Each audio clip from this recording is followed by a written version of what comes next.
All right, I think that's everyone who's here for now. So my name is Jason Williams. I'm the city assessor for West Dallas. Thank you all for coming out. What I'm going to do is I'm going to, explain to you what this is, and then I'm going to go through some information that might answer a lot of your questions. We've had over 700 calls and emails in the last week. We've been able to get back to about 500 of them. And the overwhelming majority, I'd say well over 90%, once we explain to them what I have on this sheet, they're satisfied and they move on. So after you hear what I have to say today, if you still have any questions, I have my staff here to meet with you individually. Okay, so I'm going to go through the big questions that most people have. That might answer some things. All you're going to see up here is this screen. Really, a lot of the talking points are going to come off the sheet that's up there. So if you have any questions while I'm talking, if you could just wait till I'm done, because I might answer that question on the next thing. So the number one question is, why did you raise the value, fill in the blank, 100,000, 80,000, or why did it go up 86% or 100%? So the last time the city valued residential properties was in 2013. So this value that you're seeing in 24 is actually an update to that 13 value. Now you can imagine what has happened in the last 11 years in the real estate market. If you've looked at the sales and see what homes are selling for in West Dallas now, it has shot up dramatically. So what this revaluation is doing is updating those numbers to what we're seeing in 2023. It's 2024, but these values are as of January 1st. In order to get those 13 values up to where the market is now, we had to make big adjustments, and that is why you're seeing that. So I'm going to get to the tax bill part. So the next thing that seemed to cause a lot of questions is on the notice you saw the word improvements. And naturally someone said, I didn't make any improvements. Nothing's changed for 40 years. What are you telling me there's improvements? I think it's a terminology thing, because what that means in the assessor's world is you have a piece of land, and that's the land value. And then on there is your house, and that's considered an improvement to the land. So really that improvement number is just the value of the structures that are on your house. Had someone done, say, a kitchen remodel or a bathroom remodel, then in that section next to improvement, it would have said kitchen remodel. But instead, a lot of yours probably said revalue. And what that is the revaluation. Believe me when I say we're changing that word for the next go around. We're probably going to call it structure or something like that. A lot of people want to know how we came up with these numbers. So the first thing we did is we updated the land value. So we went and looked at land sales, and for the first time in many years, we actually have land sales in West Dallas. West Dallas is primarily a land, it's built out. There aren't that many parcels. And there were a handful that no one was doing anything with, but in these last 4 years, people are snatching them up and building new homes.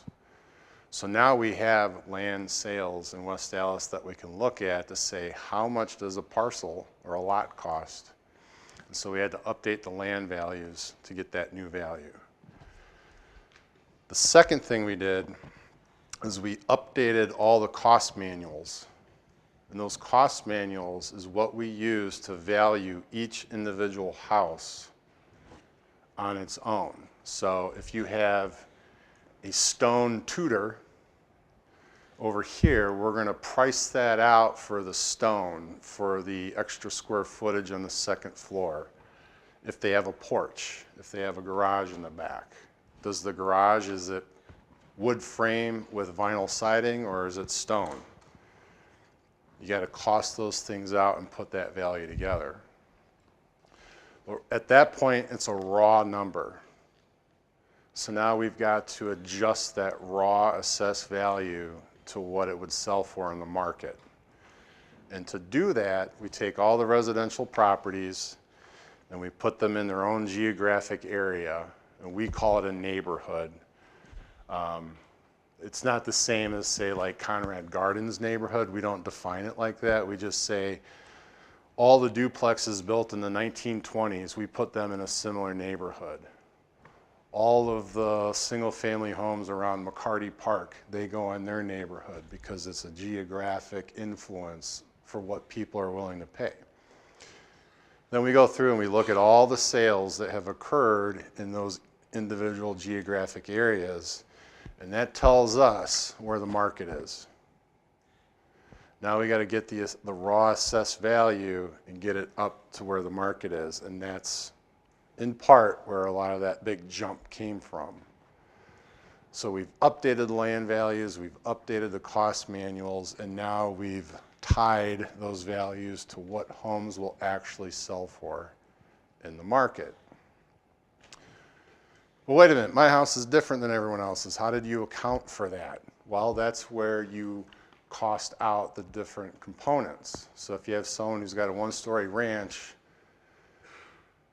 950 square feet with a stoop and a two-car garage, the individual details will be captured in what we call a property record card, and that card is a description of your property. So one of the things that we want to do through forums like this and through OpenBook is make sure it's correct. So if you stay behind with us today and you meet with one of our staff, the first thing we're going to do is walk you through your property record card. I'll give you an example. Last week we had a lady come in and she looked at her record card and something didn't add up to her. We were giving her too much square footage. So I looked at the record card, and as it turned out, someone back in 2006 had listed her breezeway between her house and her garage's living area, which drives up the cost. So I corrected that. I turned that back into a breezeway, and that lowered it down. Now we got the record correct. When she saw that new value, she's like, okay, that's reasonable. That's what homes are selling for, and then she is satisfied and moved on. We can do that same process with you today. The other thing we can show you, we had a gentleman come in just Friday. He didn't believe me. He didn't believe that homes in West Dallas are selling in $400,000 range. He didn't believe homes were selling in the $300,000 range. So I showed him screens of properties selling in the 300s and 400s. We have one that sold for over 500, 551. It was on 114th Street. So keep in mind, the market has gone up considerably, and we are now, for the first time that I've been here, seeing homes selling in the 3 and 4s in West Dallas. Believe it. If you don't, we'll show you the sales. So we're more than happy to show you that. I'm going to save the tax bill stuff for last because that's probably the #1 question, right? What is this going to do to my tax bill? But before I get to that, some people have questioned, why are you giving me the value in April when you're going to give me the tax bill in December?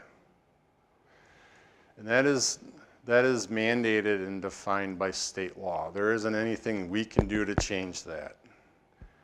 Any assessor must hold what's called Board of Review within 45 days of the fourth Monday in April. So that means I have to have Board of Review held before June 6th.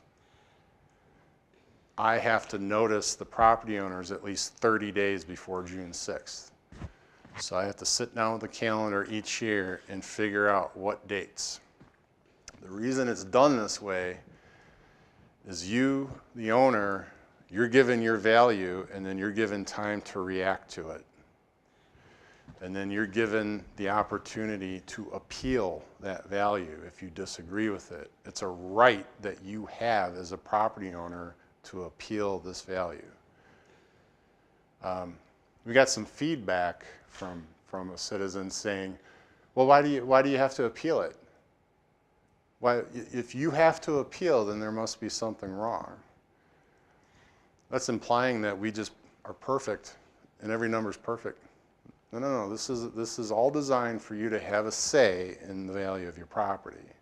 So if you see an error in your record, there's a process for you to come in and get it corrected, which is our number one goal, is to get it corrected.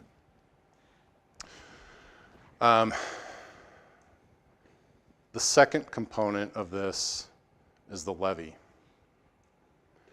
The levy is a combination of all the 5 taxing jurisdictions and all the money that they're going to reach into your pocket and pull out to pay for all the services.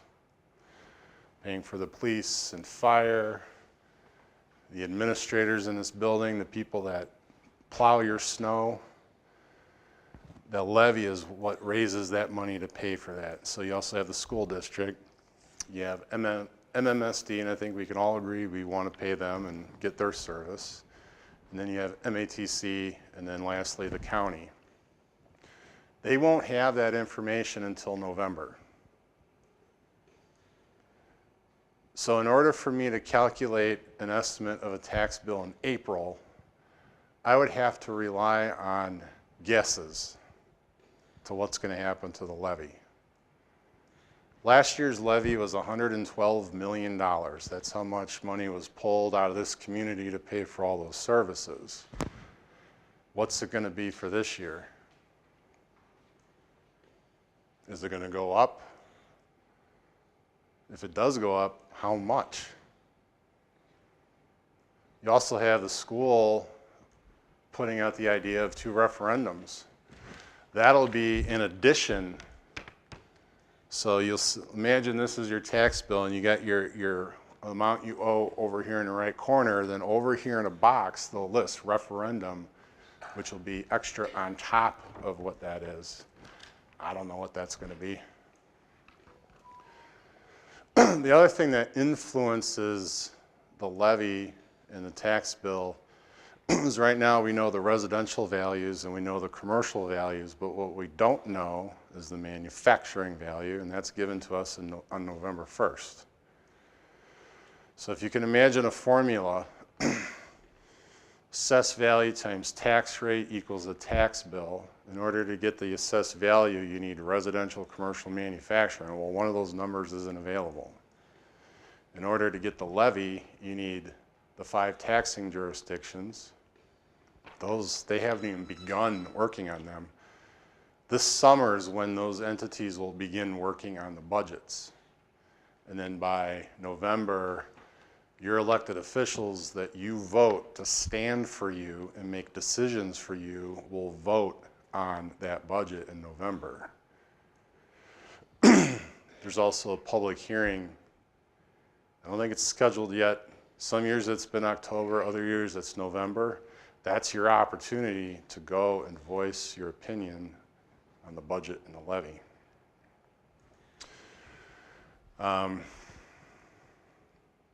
So for me, or anyone here, anyone in this organization to somehow estimate a tax bill would be misleading in April.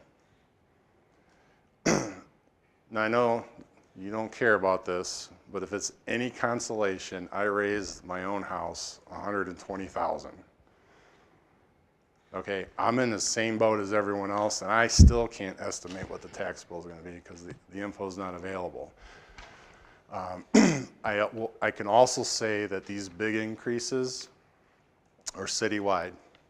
There's not a single residential property that went down, with the exception of any ones that had fire damage or were gutted for remodeling, things like that. Those are the exceptions.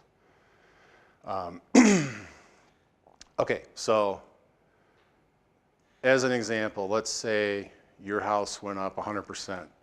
Does that mean your tax bill is going to go up 100%? No. What's going to happen, I raised the city value $1.8 billion. That's how much I had to raise the values to get us up to the market levels. And that's across residential and commercial. When you expand the total value like that, that will drive down the tax rate. So when you look at your tax bill up here in the right-hand corner, probably should have had a tax bill to put up here. Maybe we'll do that for tomorrow. You'll see the tax rate. And last year was 0.02833 and some other numbers. That's going to go down. So the higher value will get applied to a smaller tax rate.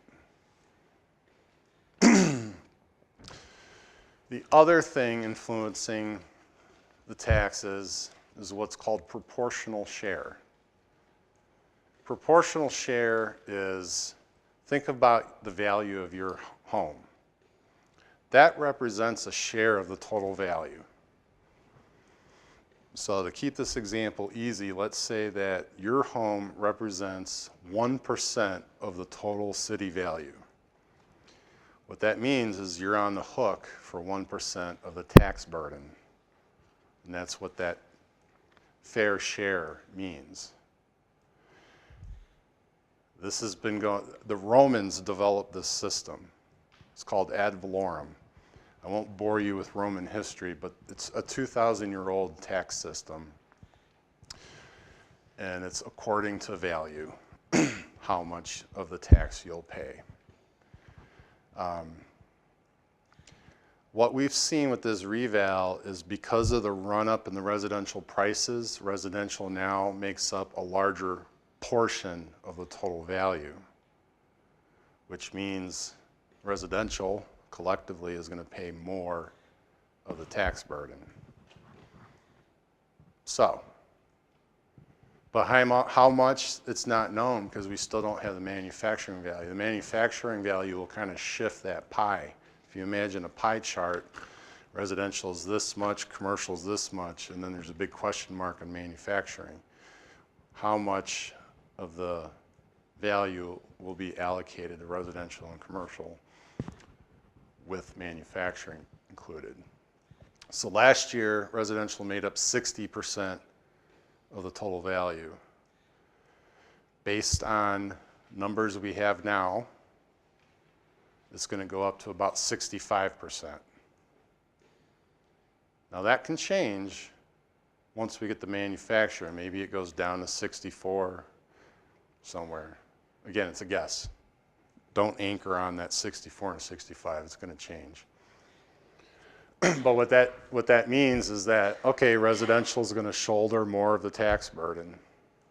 We saw the same thing happen in 2019, but it was the other way. Commercial values grew and took on more of the tax burden. And that year, I was fully anticipating residential tax bills to go down. And I wanted to make a public message to let the community know good news is coming. But I was told, no, do not say that because we don't know what's going to happen. Well, guess what happened? The school levy that year went up quite a bit, and it canceled out that relief. So when you open your tax bill in December of 19, I think that year it was like a $40 change. Okay? So a lot of moving pieces are going on right now between now and December, and we just can't tell you exactly to the penny what your tax bill is going to be. So with that said, that's the presentation. That's the information that seems to satisfy 90% of the people calling us. So if you have more specific questions. So I think what I'll do is I'll take some questions now from the group, because maybe your question will help someone else, but so that we can kind of, be respectful of everyone's time. let's say do 3 questions. She had her hand up first, so we'll go with her. What I don't understand is why did it take 11 years supposedly you said, to do an assessment? Why not do it a couple of times over that span? Yeah. So, The fact is, it doesn't only affect our property taxes, but I still have a mortgage, that's gonna go way up. So, I don't know if anyone else has a problem, for me to estimate over $2,000 more in property taxes, that's a lot of money. all right. So I hear 2 questions. One is why did it take so long, and 2, what do we do with the escrow for our lenders, right? The money for the saving for the tax bill coming. So the reason it took 11 years is I identified the need for a revaluation in 2019. And doing this work is expensive and it's time consuming. There's a lot of gathering of data, crunching numbers, looking at things. We started this in the summer months last year and we finished somewhere in early April before the notices went out. There's an expense with doing this work. In 19, the money to do that work was not approved. We were going to wait and push it off until 2020. We all know what happened in 2020. And during those summer months when budgets are put together, I think that was the peak time in 2020 where no one knew what was going to happen. No one knew. You're coming into work and we didn't know what was going to happen. How do you budget for things? So that was a challenge in 2020. So I was told, push it off another year. All right, we need to do it. Home prices keep going up. We need to do it. Then I lost my staff.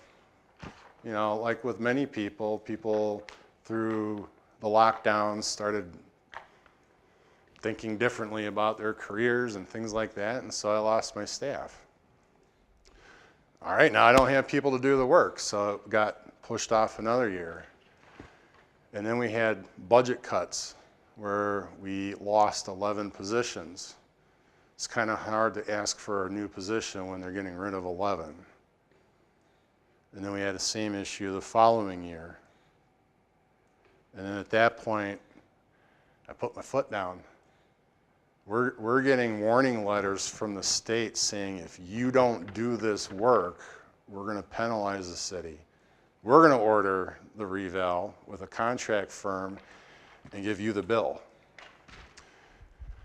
One other thing. In 2021, I sent out 3 bids to have the reval work done. We got 1 back. The 2 that didn't submit the bid, they said, this city's too big. We're not doing that work. We don't have the staff to do all that work. So they didn't even submit bids. The 1 firm that did do it, their bid was $3.9 million. So in the year where there were budget cuts, for me to go to the mayor and the city administrator and say, hey, I need almost $4 million, it ain't happening. Who pays for the $4 million? All you. And your elected officials are very mindful of keeping costs down and keeping tight budgets. I can't speak for the other taxing jurisdictions, but I know internally, Rebecca and the mayor, everyone is always trying to squeeze and squeeze and squeeze and keep our costs down for the city. If we were ordered to do this reval, I can only imagine what that cost would be. In 2021, the bid was $3.9 million. What's happened in the last 3 years in cost of anything? Let's say $5 million. I don't know. It's going to be more than 3.9. Taxpayers pay that. I don't think we want to avoid that. So as much as I've wanted to do a reval, it seemed like every year there was something that stopped it. But now we did it. Over 11 years, you had that problem for 11 years? Well, so State law said it was supposed to be done before the 10th year. Now you're already into the 11th year. So what the state does is they kind of give you 4 years. So 4 years, you can have your values out of compliance. And then you get the letter. All right, well, now you're in year 5. And then if you still don't do it, you get the second letter. Now that's year 6. If you still don't do it, then you get the final letter saying we're ordering it. And here's the bill. So 2013 revaluation was updating values from the crash. So if you go back and you look at your assessment history, you'll see that the 13 value is lower than the 12 value. So really that 13 was the bottom. And then in 14 and 15, that was the recovery. The values started, I think the values bottomed in 15, and then you started seeing them start to come back up. And by the time we got to 17 and 18, we'd finally gotten back to parity with the crash. And then it was 18 and 19 that I started seeing them go up higher. So now that's when I started saying, whoa, we need a reval. We had finally gotten rebounded from what happened in 08. In 2020, when all that started, my guess was that the market was going to crash. Was I wrong? I totally missed that one. It didn't crash. It went to a whole new stratosphere. And so for the last 4 years, so we review every single sale that occurs in the city, every single sale. Someone transfers it, even if they're selling it to their daughter. We review that. And so well, here's the thing about that. There's 3 kinds of revaluations. There's the full revaluation.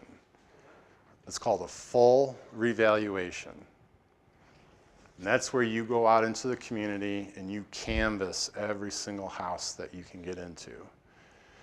And oftentimes you'll take with you a checklist, and you're going to go through and you're going to look at all kinds of things, and you're going to check off what you see. Number of bathrooms, how many fixtures are in the basement, bedroom count, things like that. And then you're going to interview the owner and ask them if they've remodeled and things like that. A full revaluation would involve a lot of staff. You would need a team of people, and how you would do that is you'd send out letters ahead of time saying, on July 20th, staff from the city will be in your neighborhood. We're going to knock on your door. Please let us in, because we're doing a reval and we want to update your record card. See, there's a trespass law. I can't come into your property without your permission. And so one of the challenges, unlike, say, the police, if they got a reason to come in, they're coming in. The building inspectors, if you pull a permit, if you want it approved, you got to let them in. We don't have that. We have to ask you, can I come into your home? And you even have the right to bar us from going into any room. So if you don't want me seeing what's in that bedroom, you can say, don't go in there. So we're a little more restricted with how we can get into homes. We can ask. So we would send out letters saying, okay, we're going to be there. We come and knock. Can we please come in? How many people do you think want to let someone from the government come in their home so they can revalue their house? Think about that. Yeah, government, come on in. Let's see where this goes. So you don't get a lot of people saying, you know who wants you coming in? The people that think that's going to lower their value. The people that remodeled their basement without permits, they don't want me coming in there. It's just how it works. Okay, so that's a full reval. And there's some community, and there's a cost with that because you have to hire a team of people to go do that work. You're looking at the team right here, 3 people. So there's a second type of revaluation. It's called an exterior reval. That's where you don't go into the house. So last June, July, August, we did an exterior viewing of all the neighborhoods. And that helped us understand how to divide up into the different neighborhoods. Then you update the cost manual. We reviewed all sales, we reviewed all permits. So, and we were able to keep our costs low, because again, who pays for this work? We, the taxpayers, pay for it. So it was a cost savings measure. However, last June, I gave a presentation very similar to what you may have seen on April 23rd. And Alderman Weigel asked that question, are you going into homes? And I said, no. If you want me to go into homes, I need the money for the staff. Said, okay, well, what are you going to do? So what we're going to do is after we correct the values and get them up to where the market is, we're going to start doing a multi-year property inspection plan project where we're going to start canvassing all the neighborhoods and get into the homes, the ones that we get permission to go into, and start updating these records. But it's going to take several years, and we're going to start on the east side, because I think the east side has the most issues, because what you have are a lot of flippers that come in and they improve a property, put it on the market and sell it, and those are the ones where you're like, holy cow, house on the east side just sold for $280? Well, okay, I go and look at the permits, no permits. That's how we get to know if someone is improving. I mean, there's 20,000 parcels. You know, we rely on people who are honest and pull permits, not people doing stuff on the sly. But on that part of the city, that we're seeing that. So you'll have a house that sells for this amount, and then right next door, that one will sell for 180. What's the difference between the 180 and the 281? Well, that one got remodeled. I mean, I can kind of go into more details on that, but that's a problem, and that's why we're going to start on the east side starting next year and try to get into as many properties. Now, please don't interpret that as we're going to inspect every single house on the interior, because again, a lot of people don't let us in. You send out 100 letters, you might get 10 people that respond. And of the 10 people that respond, you might get 3 of them that say, yeah, come on in. So out of 100, you get 3.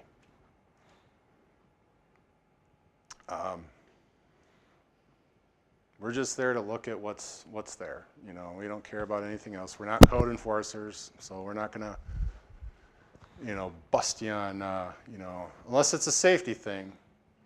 You know, if we see something that's a safety issue, then we might tell code enforcement. But normally we don't rat out our neighbors. Oh, the mortgage. Okay. So I'm sure if you've owned your home long enough, you've gotten these letters from the bank saying, you overpaid on your escrow, here's a check for $43 plus interest.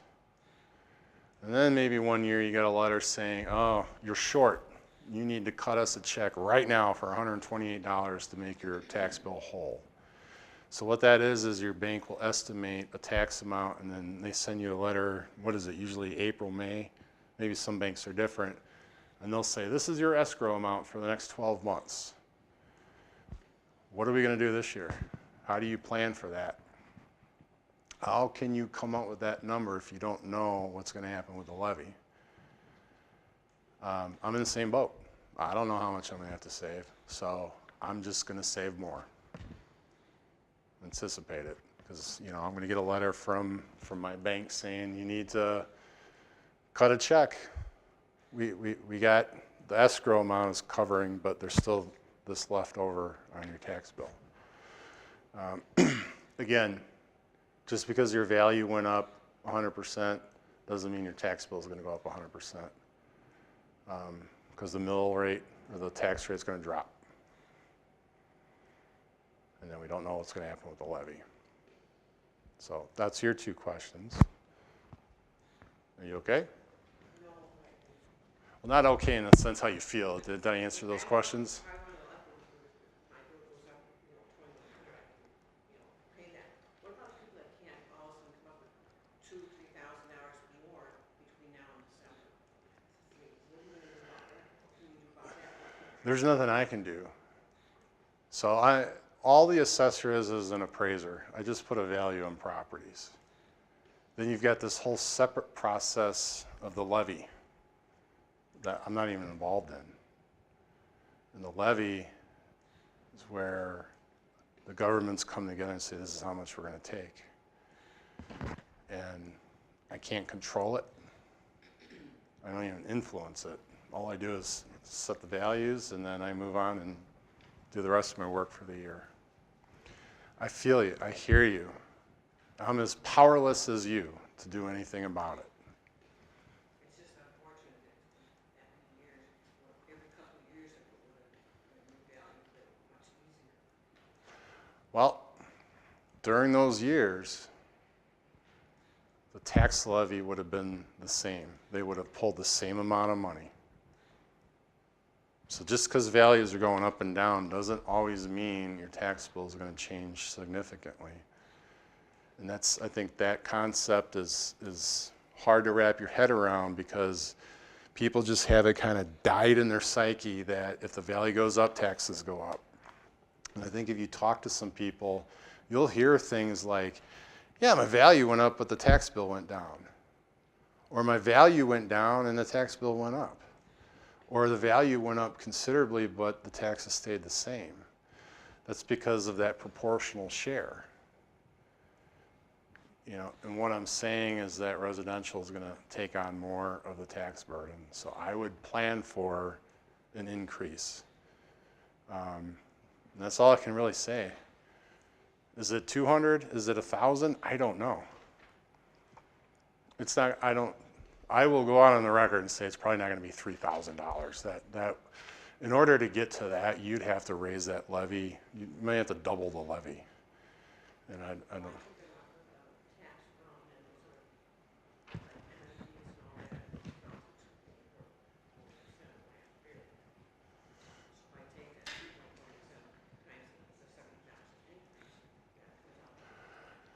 Yeah, I mean, I had a gentleman come in Friday and he wanted to guess a 2% tax rate.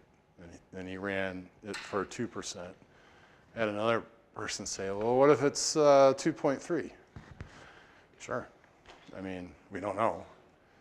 But if you want to kind of get your handle around it, maybe calculate it at 0.15, 2, 2.5. And at least you have a range. Okay. Speaking of ragging on your neighbors, if I appeal my assessment or whatever we look at it today, compared to my neighbors, mine is much higher. Am I opening them to scrutiny? Can their assessment be changed based on my actions? We've had a few of those in the last week. The PR of sending out government officials to find improvements because a neighbor told them, we're not going to do that. I'm not even talking improvements or anything, I'm just, I look at their cards, compared to my card, online, and not seeing the big difference, but there is a big difference in value. So all I'm asking is based on, what's visible to all. If I appeal mine, and then I say, well, compared to neighbors, and, I don't see where our homes are really different. Are you going to look at mine and say, well, yours is correct and theirs is low, and go back to them and raise theirs more? No, we wouldn't do the next step. We may say to you, you're correct. And like we had one on Friday. We went through his record. He agreed with the value. He confirmed that the record was correct, but then he said, yeah, but my neighbor, he just did a complete gut job remodel. but he is around the same value. Why isn't his higher? And there were no permits. So now what? Well, state law requires that if I discover an improvement, I have to add it to the record. So there's a note on that record that they did some remodeling. And we'll reach out to those people and ask if we can come and look at it and update their record. That's different than what I'm asking. Oh, okay. No, I'm not understanding. Never did do an improvement Okay. that I'm aware of. I'm just saying based on what I can. Oh, their value is different, and you want to know why. Oh, so if you want to stay behind, what we can do is look at the two records, and we can tell you why there's a difference. Because often, My questioning that, opening them to scrutiny. no, just for you. Just scrutiny for you. And with that comment, a lot of people will focus on that one property that they think is just like their own, and it's really not. You know, we had one person who has a 2-story brick duplex, and he kept wanting me to look at a 1-story ranch with vinyl siding built in 1939. Like, we're not going to compare those two properties. So keep that in mind, you know. Okay, any other questions? Yes? How many people sell their homes, or the real sells they have a description of buildings? I know you're short-staffed, but could, is there any way of getting that some of the information every time you sell these houses? You can obtain this material, internally, what improvements were. Put it on file, but then that takes, you're short-staffed, so you wouldn't have.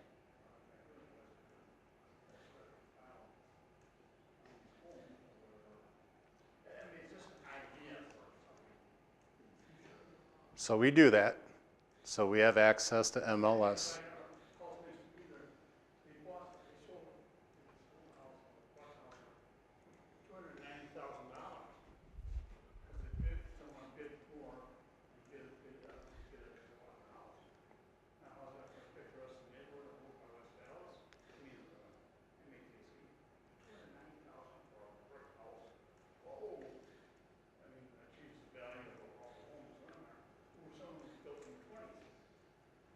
Yep.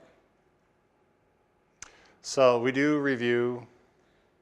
Not all homes are sold on MLS with brokers, but the ones that are, you get a lot of information because you may have 30 to 40 photos of the inside of the house, and now we can see. So we do look at every single one of those. You have to be a little careful because nowadays these brokers get really creative with Photoshop, and you have to kind of look at enough of these pictures to start seeing, oh, that's just a paint job. Yeah. Or they will actually, they're using AI to put things in there. And so you can't just go, oh, okay, and I'm going to you have to kind of vet it. We do try to call owners if we're really baffled by something, but I'll tell you, usually people don't like taking calls from the government asking them their business about their sales. Most people don't even know how much data we have access to. Like, I get to look at your deeds and, but yeah, we do look at that.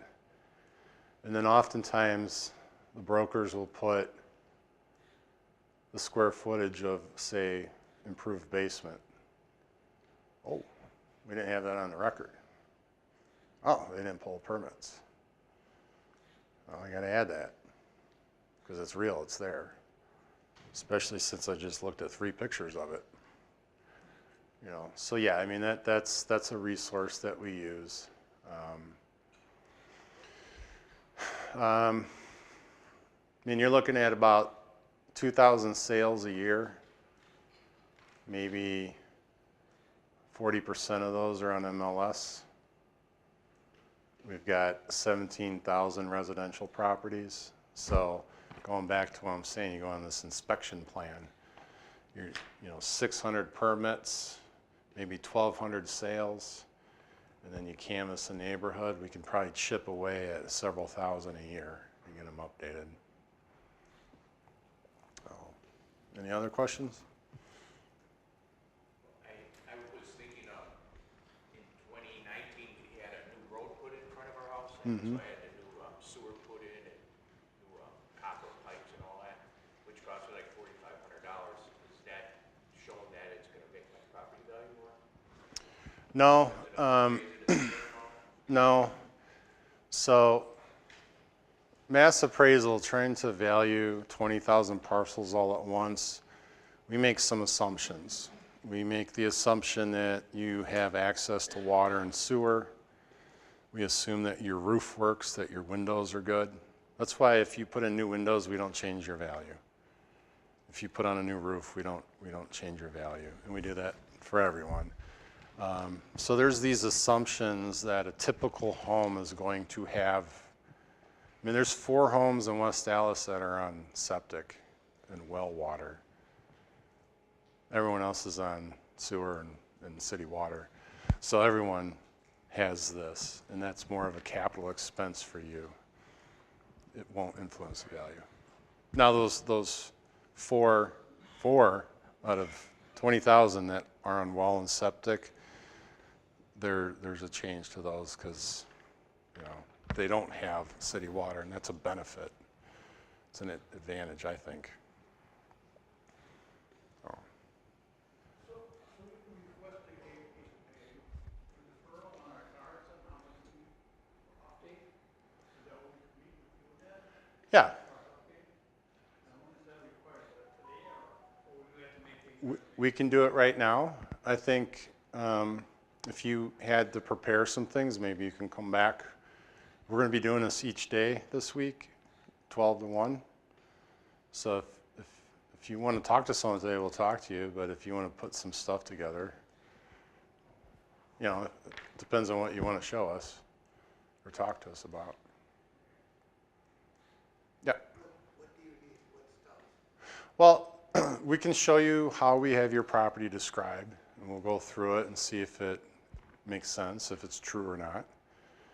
And then if it's set and there's no errors or things like that, then at that point we're done. In order to go beyond that, to change the value, we would need to see why the value is wrong. And why the value is wrong isn't, and I'm not trying to be glib or short with you, but saying, well, I'm worried about my tax bill. We're not going to change the value because of that. Or, can you just take a little off? We won't change the value for that. Because if you think about it, if I do that for you or you or you, then I got to do it for everyone else. And you don't want your assessor doing that, because then you're giving an advantage to someone who shows up, and then the person who couldn't make it here doesn't get the same benefit. So, what would we like to see? So I had a gentleman in here Thursday who owns a duplex on the east side, and we had him valued at a little over 200,000, which is where those duplexes are selling. But the condition of his property was really, really poor. So he showed us pictures, and we're able to see, yeah, that needs work. And so we looked at some comparable sales of similar properties that weren't as in good a condition, and they sold for around 180. So we got them, I think it ended up being 177. It's supported by a sale.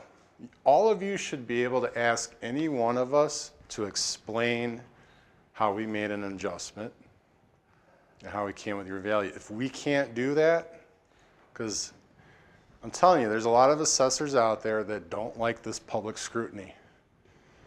They hate this, and they'll just lower values to get people to go away.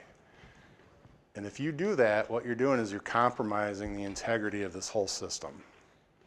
So that's a long way of me saying, be happy if I say no, because I'm defending, you know, the work that's being done. You go by zip code or you go by area? You mentioned before earlier that you went to certain areas, like for instance, I live in the MBTC area.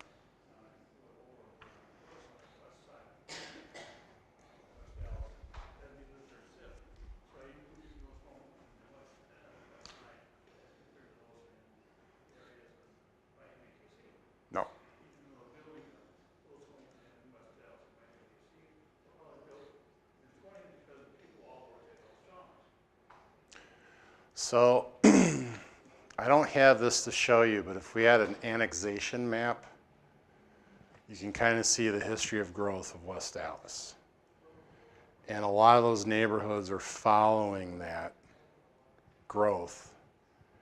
And what ends up happening is you end up putting all the 100-year homes together. And then as you move west, you start putting those homes built in the 50s and 60s together. I mean, those are the two big booms in this city. 1920s was about 45% of the homes. 50s and 60s was another 45, and only 10%. We've only had 91 homes built since 2000. And then we have a handful built in the 1800s. But this city was built in the 20s and the 50s and 60s. So a lot of those neighborhoods are grouped by that. Now, Orchard Hills is in their own group. I'm not going to compare a home on the east side to an Orchard Hills home. It's not fair. The McCarty Park area, you got that Root River, or excuse me, Honey Creek. That section is compared to the Fillmore Drive and KK River. Those two neighborhoods are in the same group. Winding Boulevard, access to a parkway, stone and brick ranches.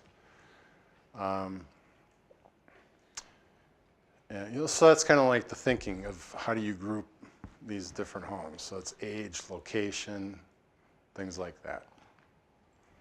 Zip code plays nothing into it. Yeah.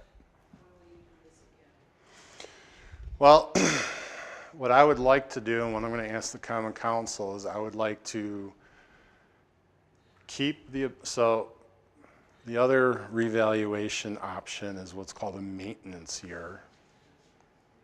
A maintenance year, I can't change your value unless there's a permit or new construction. Then I can change it.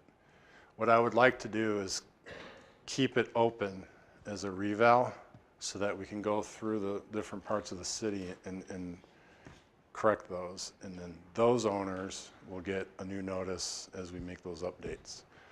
But I think one of the things that I've said to the council is we need to, and don't take this the wrong way, we need to retrain the public to expect this more often so it's not such a shock.